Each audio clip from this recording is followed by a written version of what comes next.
നിന്റെ ആ dare double antagonist ഇല്ലേ, അവനെ നമ്മൾ പൊക്കും. പെർഫോമൻസ് കിടലായിരുന്നോ, ഫയർ ആയിരുന്നോ, ആറാടിയിട്ടുണ്ട്. മറ്റാരുമല്ല, നമ്മുടെ ആറാട്ടാണ്.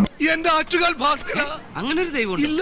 ഇത്തരം സന്ദർഭങ്ങളിൽ ഇല്ലാത്ത ദൈവത്തെ വരെ വിളിച്ചു. ആറാട്ടനെ കാണിച്ചത് ആറാട്ടണം തന്നെ പുറത്തു വിട്ടു രാവിലെ തന്നെ. ദൈവമേ, ഇതെവിടെ എത്തിയ? ഞാൻ അഭിനയിച്ച 1-2 വർഷം മുമ്പ് അഭിനയിച്ചാണ്. എന്നെ സംബന്ധിച്ചിടത്തോളം വളരെ പ്രധാനപ്പെട്ട ഒരു ദിവസമാണെന്ന്. ഞാൻ ഇടയ്ക്ക് ഞാൻ ഷൂട്ടിംഗ് മുമ്പ് കംപ്ലീറ്റ് ചെയ്തില്ല. ഞാൻ വിചാരിച്ചു ഉണ്ടാവില്ലെന്ന് വിചാരിച്ചാ. അവസാനം വന്നു. വേണ്ടായിരുന്നു. പറ്റിപ്പോയടാ. വേണ്ട വേണ്ട, നീ ഞാൻ പലതവണ പറഞ്ഞതാ. വളരെ ഹാപ്പിയായി തോന്നുന്നു.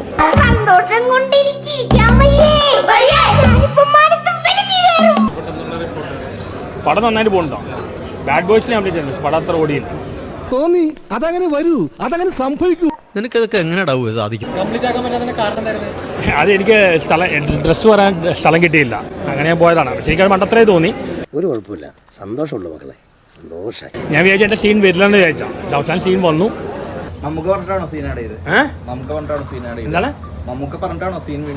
നാക്കെടുത്ത അധിക പ്രസംഗേ പറയൂ. ഈ ചെക്കന്റെ കാര്യം ഓർത്ത് ഒരു സമാധാനം ഇല്ല. ഹാപ്പിയായി. ഇന്ന് മുമ്പ് ബാഡ് ബോയ്സ് അഭിനയിച്ചാണ്. ഇതൊക്കെ ഞങ്ങളോട് പറഞ്ഞത് എന്തിനാ? ഗൗതമേനോട് ഒപ്പം അഭിനയിച്ചത്, ആ സീൻ അഭിനയിച്ചത്. എന്റെ ആക്ട് നന്നായിരുന്നില്ലേ? നന്നാവുമെന്ന് എനിക്ക് നേരത്തെ അറിയാമായിരുന്നു, പക്ഷെ ഞാനത് പറഞ്ഞില്ലെന്നേ ഉള്ളൂ. നല്ല ടീമേ. തിയേറ്ററിൽ കാണിച്ചപ്പോൾ ഓൾ എങ്ങനെയുണ്ടായിരുന്നു? ഞാൻ കണ്ടു എനിക്ക് തന്നെ ചിരി വന്നു എന്റെ വേസ്റ്റ് കണ്ടപ്പോ. സ്വാഭാവികം. ഈശ്വര, ഇവിടെ ആരില്ലല്ലോ ഇതൊന്ന് പറഞ്ഞു ചിരിക്കാനായിട്ട്. എന്തുകൊണ്ട് ആൾക്കാർക്ക് ചിരിക്കുന്നതിന് ഇപ്പൊ മനസ്സിലായി. മനസ്സിലാക്കി കളഞ്ഞല്ല. പിന്നെ നല്ല എക്സ്പീരിയൻസ് ആയിരുന്നു, നല്ല ടീമായിരുന്നു അവര്. എന്തായാലും ഗൗതമേനോടൊപ്പം ഒക്കെ അഭിനയിക്കാൻ പറ്റിയത്. അതിൽ ഞാൻ ഇന്ന് ഖേദിക്കുന്നു. ഇനിയും വലിയ ഒരുപാട് അവസരങ്ങൾ വരുന്നു. ഇല്ല, അങ്ങനെ ആക്ടിങ് ഇറങ്ങണമെന്നില്ല. ഇതെങ്ങനെ അതിന്റെ പോപ്പുലാരിറ്റി കൊണ്ട് അഭിനയിച്ചാ. എങ്ങനെ അതിന്റെ പോപ്പുലാരിറ്റി കൊണ്ട് അഭിനയിച്ചാ. അങ്ങനൊന്നുമില്ല. എന്താണ് തമാശയാക്കാണ്? അല്ല തമാശയാക്കാണ്. അങ്ങനെ ആക്കണ്ട.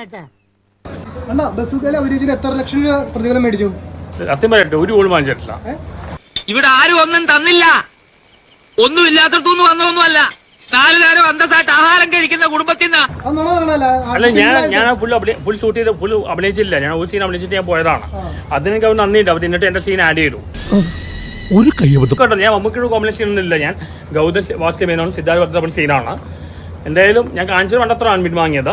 എന്റെ വേളാങ്കണ്ണി മാതാവേ, ഇവന് കുറച്ചു ബുദ്ധി ഉണ്ടായിരുന്നെങ്കിൽ മന്ദബുദ്ധി എന്നെങ്കിലും വിളിക്കായിരുന്നു. അതും ഇല്ലാതായി.